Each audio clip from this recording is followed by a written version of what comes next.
So what I will do is to maybe after Professor Sobhi's question about what have you learned from this lecture, is it difficult or not? And most of us said that it was difficult.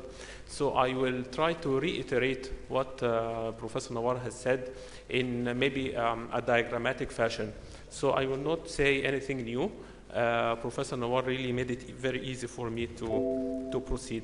So again, curable arrhythmias, three of those are the atrioventricular nodal reentrant tachycardia, Wolff-Parkinson-White syndrome, and atrial flutter. So the question now is, why are these arrhythmias completely curable? This is a question that I will try to answer in the end of this lecture. So the first of those is atrioventricular nodal reentrant tachycardia.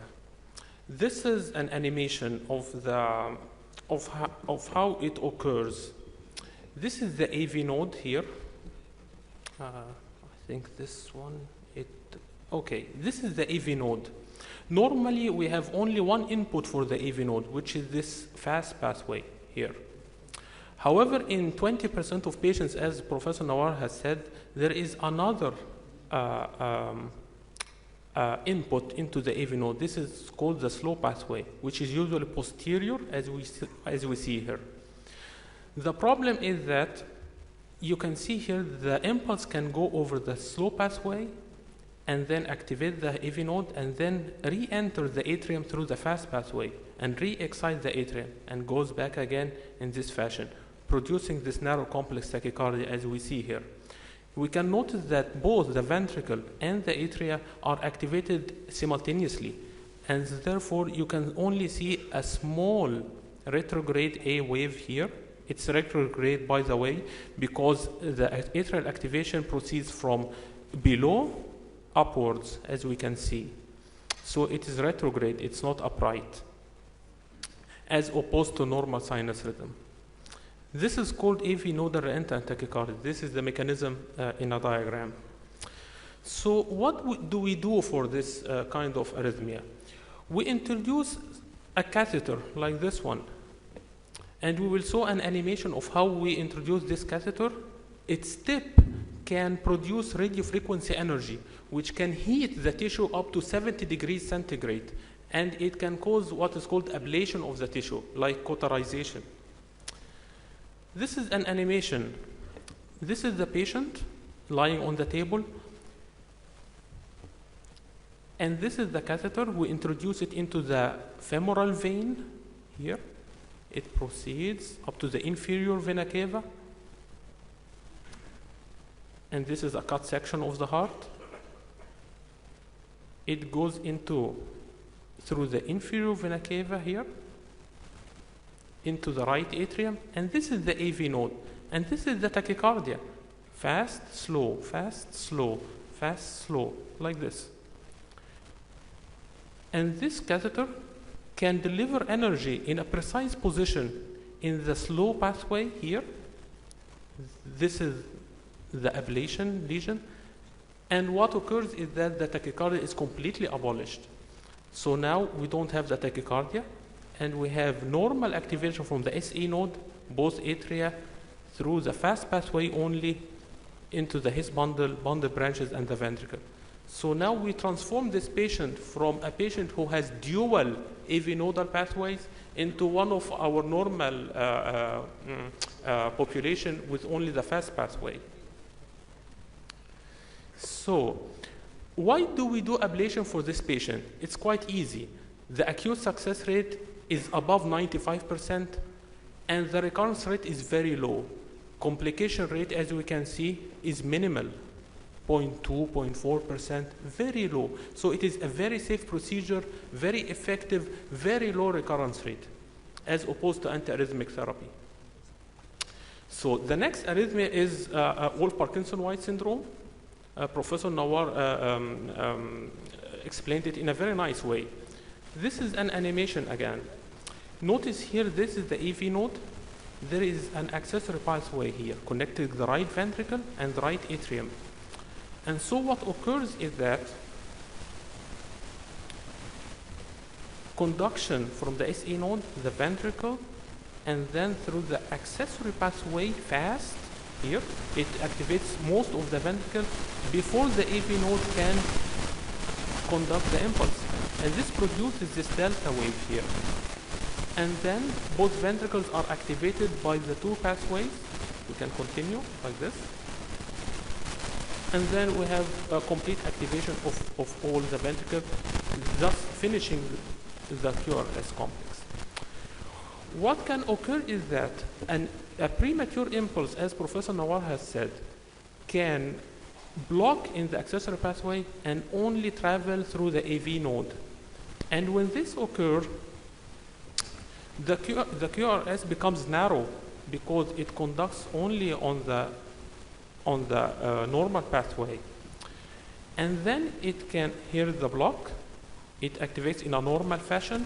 It becomes a narrow complex, but it can travel in the retrograde direction from the ventricle to the atrium, and then from the atrium again to the ventricle. And it can cause a continuous or circus loop tachycardia. This is called AV reciprocating tachycardia, as Professor Nawar have said. Okay. Good. So this is very dangerous. An accessory pathway, as Professor Nawar has said, can conduct, can have an atrial fibrillation, and it can conduct through the accessory pathway in a very rapid manner, giving this pre-excited atrial fibrillation. Professor Magdi Badia he asked a question: how can we differentiate this from bundle branch during atrial fibrillation? Really, the answer is simple. First of all, this tachycardia, this atrial fibrillation is very rapid. The ventricular response is above 200 beats per minute, if we can see it. And this should raise a suspicion of an accessory pathway, because the AV node cannot conduct more than 200 beats per minute. If we can see this type of tachycardia, then this is surely a pre-excited atrial fibrillation. It's not atrial fibrillation and left bundle branch block. The other thing is that this patient in sinus rhythm, do we see a delta wave in the normal ECG or not? If we can see a normal a delta wave in the ECG when he is in sinus rhythm, then this is a pre-excited tachycardia again. However, if he has a left bundle branch block in the normal ECG, then this tachycardia would be an atrial fibrillation with left bundle branch block. So, how do we ablate this? It's very easy, like the previous case. We introduce the catheter through the inferior vena cava, and we target this accessory pathway, and we just deliver a single energy here, and we just ablate it. And therefore, the patient becomes a normal individual. Again, success rate is very high, complications are very low, and recurrence is very low. So that's why it's a curable arrhythmia. Atrial flutter is the third one, as Professor Nawar has said. Here, there is a macro re-entry, you can see, around the right atrium, the whole right atrium. Okay, so it is around the tricuspid valve here, like this. And we can notice here, this is the septal leaflet of the tricuspid valve, and this is the rim of the inferior vena cava. The impulse has to travel in this isthmus here. This isthmus, as Professor Nawar has said, is between the inferior vena cava and the septal leaflet of the tricuspid valve. So, this produces the atrial flutter, as you can see. So, if we can really deliver a catheter from the inferior vena cava, and we draw a line of block, not a single point, but a line from the septal leaflet of the tricuspid valve up to the inferior vena cava, then this circuit is completely abolished. It cannot occur. And this is the ablation catheter, and this is the line of block, which is called the cavotricuspid isthmus block. We do it, and we get rid of the arrhythmia in 2 minutes. So acute success is very high, and that's why it's a class 1 indication to ablate atrial flutter with this simple procedure. The fourth curable arrhythmia is not a narrow complex tachycardia, however, it is ventricular tachycardia. Dear doctor, your time is up. Yes, 2 minutes. Sure.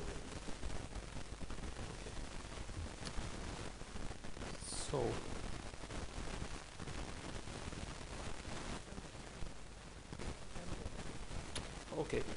This is a type of tachycardia which can be cured by catheter ablation also. This is ventricular tachycardia, which arises from the right ventricular outflow tract. And this is a simple procedure. This is actually one of our patients. We introduce the catheter through the inferior vena cava, here the right atrium, right ventricular outflow tract, and we localize the focus here. This is a focal type of tachycardia, and we ablate it quite easily. Okay.